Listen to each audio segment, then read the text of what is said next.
Hockey, a glorious, fast-paced, adrenaline-pumping sport loved by many, feared by some. And by some I mean me, a tiny, squeaky-voiced Canadian goober who got shoved into hockey not because I was passionate about the game, but because I was Canadian. It's practically written in our DNA.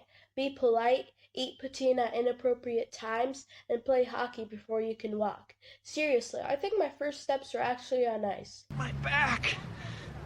Oh, my back! But hey, it wasn't all bad. I actually made friends. Yes, actual people who willingly talked to me. Things were great until plot twist. We got split up into different teams. Suddenly, the kids I used to share my orange slices with and awkward high fives became my mortal enemies. I remember this one time when a kid, let's call him Jimmy Guy 88, bumped into me so hard that he managed to knock out my tooth.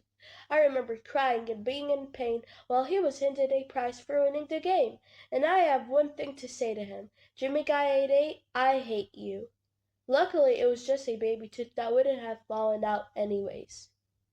Okay, so there's this other time when another kid got hurt, not me. And it went like this. We were all practicing when this kid started slipping on the ice floor. Now, I don't know if you noticed, but in hockey we don't wear neck guards. At least my arena didn't. I know, the safety regulations stopped at the front door.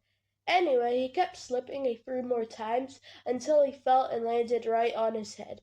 I could tell it was painful because I actually heard the thud when his head hit the ice. He was later taken to the nurse's office and went home shortly after. And I'm pretty sure he quit playing because he didn't show up the next day, or the next day, or the day after that. Okay, so this is the last story of today's video because I don't want to die animating this. Alright, so here's some context. This story didn't happen while I was playing hockey, it happened on the way to the hockey arena. Okay, so while my mom was driving, there was this super long traffic jam that looked like it was going to take ages to finish. However, after a couple minutes of waiting, the jam opened up, and it was a miracle that it did. After that, for some reason I don't know of, our tire got a new best friend, an old rusty little nail.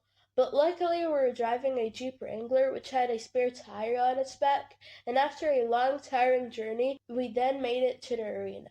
I was so tired that I didn't even feel like playing. However, I was forced to by my mom and referee, and soon later I lost the game. Yay!